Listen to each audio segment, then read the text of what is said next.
예전에는 내면의 힘듦과 분노, 짜증을 술로 해소했지만 술도 약도 없이 오롯이 제 의지로 삶을 버티게 되자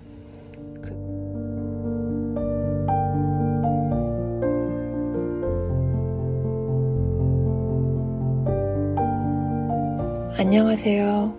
AA에서 단주 중인 알코올 중독자 황입니다.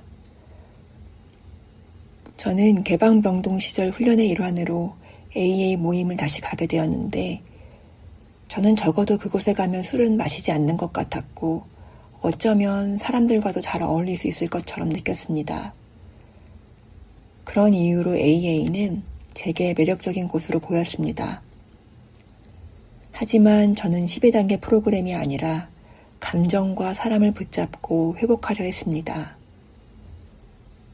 회복되지 않은 상태에서의 결혼은 결국 많은 어려움을 남겼고 어느 순간부터 저는 모임에서도 점점 멀어졌습니다.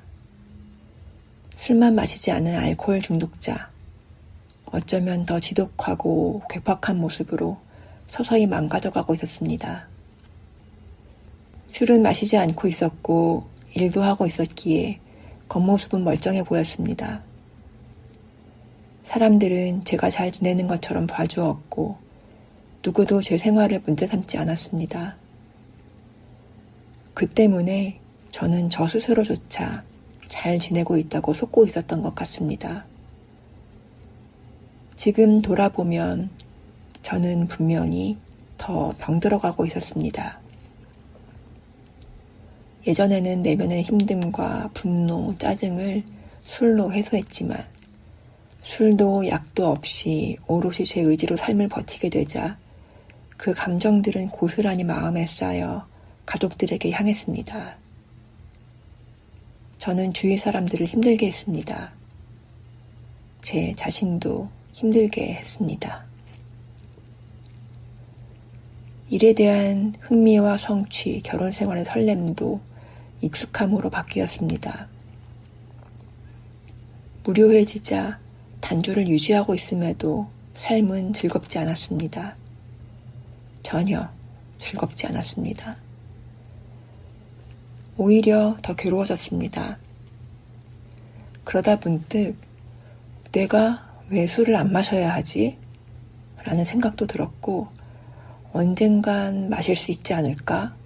라는 묘한 희망도 느꼈습니다. 그때가 단주를 시작한 지 약 3년쯤 되었을 무렵이었습니다.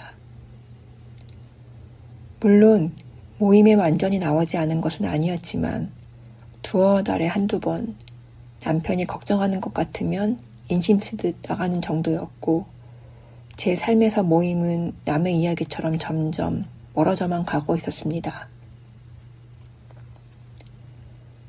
그러던 중 피부과 상담을 받으러 갔다가 의사로부터 수면 상태에 대한 질문을 받았습니다. 저는 그 순간 머리가 번쩍였습니다.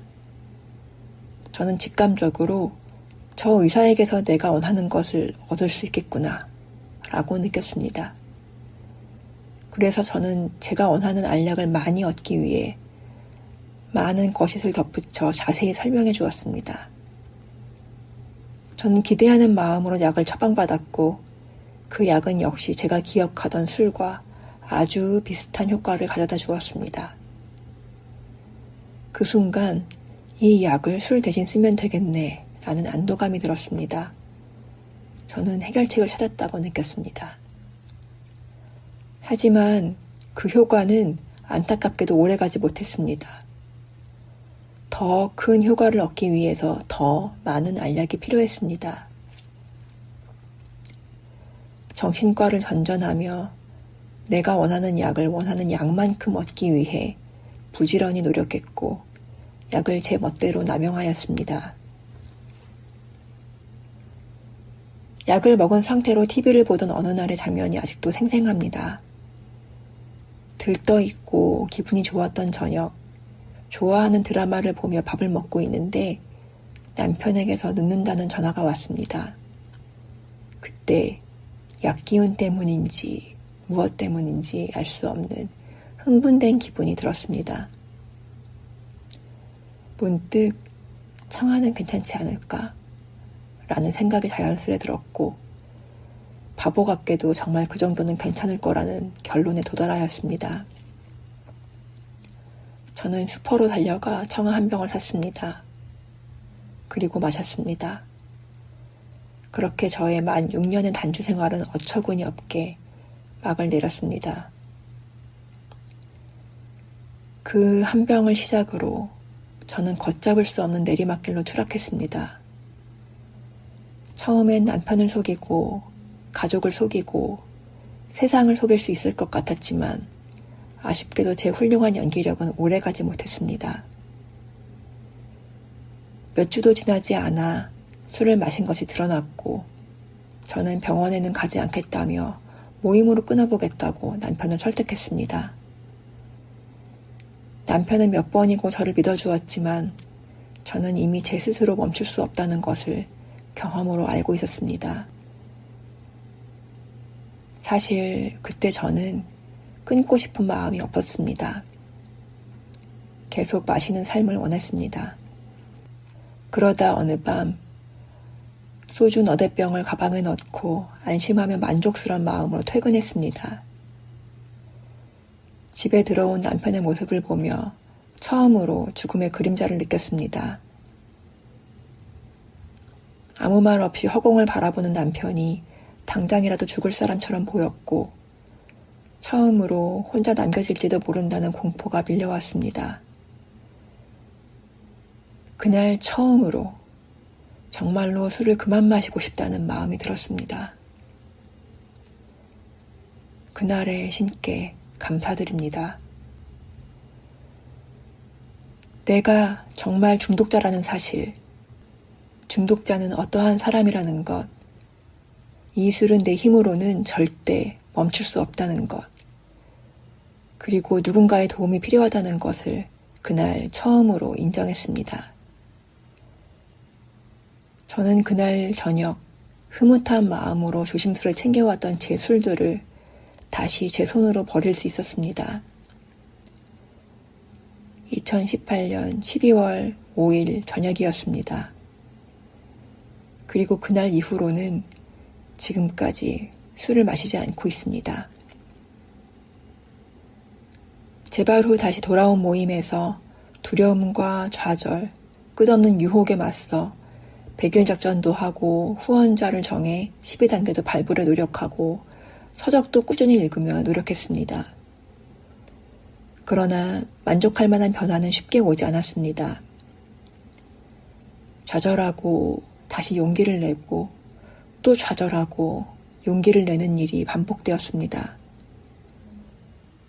지금 돌아보면 그때의 저는 아직 변할 마음이 충분하지 않았던 것 같습니다. 마침 그 무렵 코로나로 인해 모든 모임이 멈췄습니다. 많은 멤버들이 힘들어했지만 부끄럽게도 저는 속으로 그 상황을 반겼습니다. 모임에 가지 않아도 되는 이유가 생겼다고 느꼈기 때문입니다. 그럼에도 불구하고 코로나 기간 동안 후원자 선생님은 제 손을 놓지 않으셨고 엄마의 백혈병이라는 큰 고통 앞에서 저는 끝내 미루고 있던 4~5단계를 하게 되었습니다. 많이 고통스러웠지만 최소한 술을 마시지 않은 모습으로 사랑하는 엄마를 하늘나라로 보내드릴 수 있었습니다. 늘 모임 주변만 돌던 제게 계속해서 손을 잡아주신 후원자 선생님, 진정으로 회복을 위해 봉사하는 멤버 선생님들 덕분에 저 역시 모임의 깊은 의미를 조금씩이나마 느낄 수 있었고 모임 안으로 끊임없이 돌아올 수 있었습니다. 오늘 하루 온전한 정신으로 살아가고 있다는 것에 대해 모임과 멤버 선생님들께 진심으로 감사드립니다.